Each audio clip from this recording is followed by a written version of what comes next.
Assalamualaikum warahmatullahi wabarakatuh. Perkenalkan, nama saya Bunga Indah Mawadatur Rahmah. Saya dari kelas PAI Putri 3B. Di sini saya akan memenuhi tugas dari dosen pengampu Dr. Titin Nurhidayanti SAMPD terkait psikologi pendidikan yang berjudul Konsep Keberbakatan, Anak Berbakat, dan Implikasi dalam Pendidikannya. Ya, jadi dalam psikologi pendidikan itu adanya bagaimana konsep keberbakatan yang pertama. Yang kedua, bagaimana anak yang berbakat itu. Yang ketiga, bagaimana implikasi dalam pendidikannya. Oke, mari kita bahas yang pertama. Konsep keberbakatan. Lah, dalam konsep keberbakatan ini melalui pendekatan multidimensional atau faktor jamak, artinya banyak faktor, yaitu kriteria tunggal tetapi menggunakan kriteria lain. Misalnya kreativitas. Apa itu kreativitas? Kreativitas itu sama halnya dengan kreatif, menciptakan sesuatu yang baru. Yang kedua, kemampuan untuk memecahkan masalah. Jadi kalau misalkan seorang anak yang mempunyai problem, dia mampu memecahkan masalah, yaitu mencari solusi, dia termasuk dalam konsep keberbakatan. Itu bakatnya dia adalah memecahkan masalah itu tadi. Jadi keberbakatan itu merupakan istilah yang berdimensi banyak, meliputi banyak aspek atau ranah. Itu. Yang kedua, terkait anak yang berbakat. Menurut Yu Soe adalah anak yang dapat membuktikan kemampuan prestasinya yang tinggi dalam bidang intelektual. Dalam bidang intelektual itu adalah seorang yang menggunakan menggunakan kecerdasannya dalam berpikir, dalam belajar, dalam membayangkan, dan dalam menjawab persoalan itu. Dalam menjawab persoalan yang berbagai macam gagasan itu adalah prestasi yang tinggi dalam bidang intelektual. Dan yang kedua yaitu kreatif. Itu tadi menciptakan sesuatu yang baru, itu kreatif. Yang ketiga artistik. Artistik itu sama halnya dengan bersifat seni, mempunyai sifat seni. Contohnya dia pandai bermain drama. Drama. Yang kedua pandai musik, bisa jadi menjadi seni, itu artistik, termasuk itu juga. Musik bisa, drama bisa. Terus kreativitas tangan misalkan bisa juga termasuk artistik. Terus yang keempat kapasitas kepemimpinan. Itu termasuk atau akademik spesifik dan membutuhkan pelayanan yang tidak sama di sekolah. Artinya dia butuh pendampingan, butuh pelayanan yang khusus, tidak sama dari sekolah yang lain. Contohnya anak yang LSB itu termasuk anak yang berbakat loh, itu ya. Selanjutnya klarifikasi anak yang berbakat dilihat dari 3 aspek.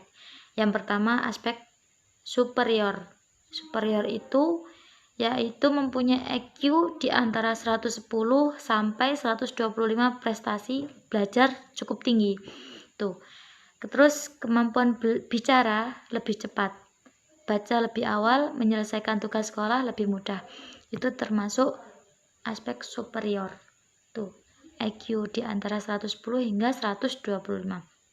Yang kedua, aspek gifted. Nah, itu mempunyai IQ di antara 125 sampai 140. IQ tinggi, bakatnya menonjol di antara seni, musik, drama, memimpin, itu tadi.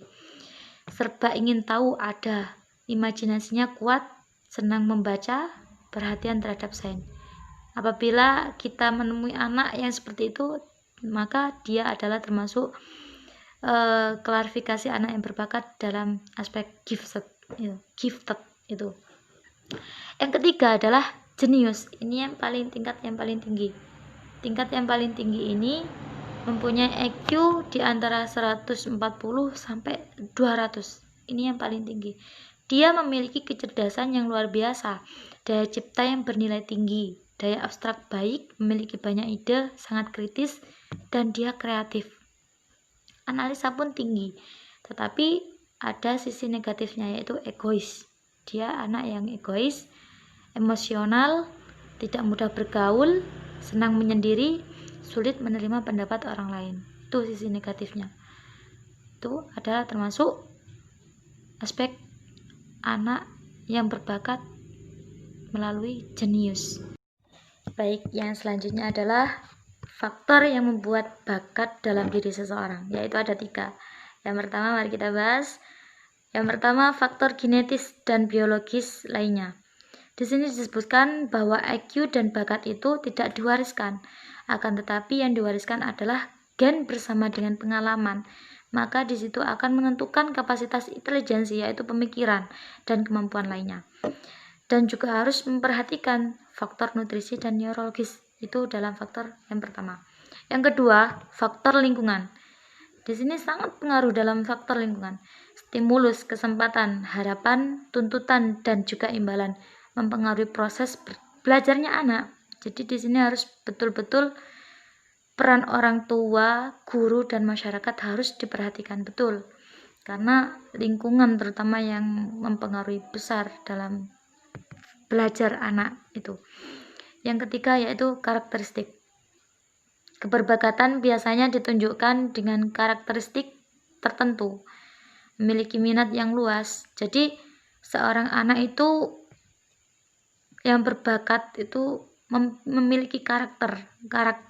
Yang pertama, memiliki minat yang luas dalam misalkan dalam bidang hal apa, itu dia memiliki minat. Yang kedua, rasa ingin tahunya tinggi. Yang ketiga, mandiri. Dan yang keempat adalah rasa percaya diri. Itu dan lain sebagainya, wis. Karakteristik kognitif bahasa efektif juga lebih menonjol daripada teman sebaya. Itu mempengaruhi dalam anak yang berbakat itu. Dan selanjutnya yaitu terakhir, implikasi pendidikan. Dengan adanya psikolog ini, maka kita diharapkan dapat mempersiapkan diri dalam menghadapi perubahan-perubahan yang akan dihadapi oleh setiap individu, khusus untuk tim pengajar atau guru. Nah, ini peran penting dalam guru, peran penting dalam pengajar, guru dengan memahami psikologi anak ini kita harus paham dalam mendidik. Karena apa ya? Biasanya guru itu memilih, membedakan dengan anak yang berbakat dan tidak berbakat. Padahal di situ semuanya sama-sama berbakat, itu mempunyai bakat. Itu kita harus bisa memahami karakter terutama karakter anak yang berbakat dan tidak berbakat. Tidak boleh membedakan. Kita harus mengamati itu. Dan dalam implikasi pendidikan ini kita jelas bisa memahami ya, maka sudah pasti memberikan pengajaran yang sesuai dengan anak didiknya itu dalam implikasi pendidikan ini. Mungkin hanya itu yang dapat saya sampaikan. Apabila ada salah kata, kurang lebihnya mohon maaf. Terima kasih, semoga bermanfaat. Assalamualaikum warahmatullahi wabarakatuh.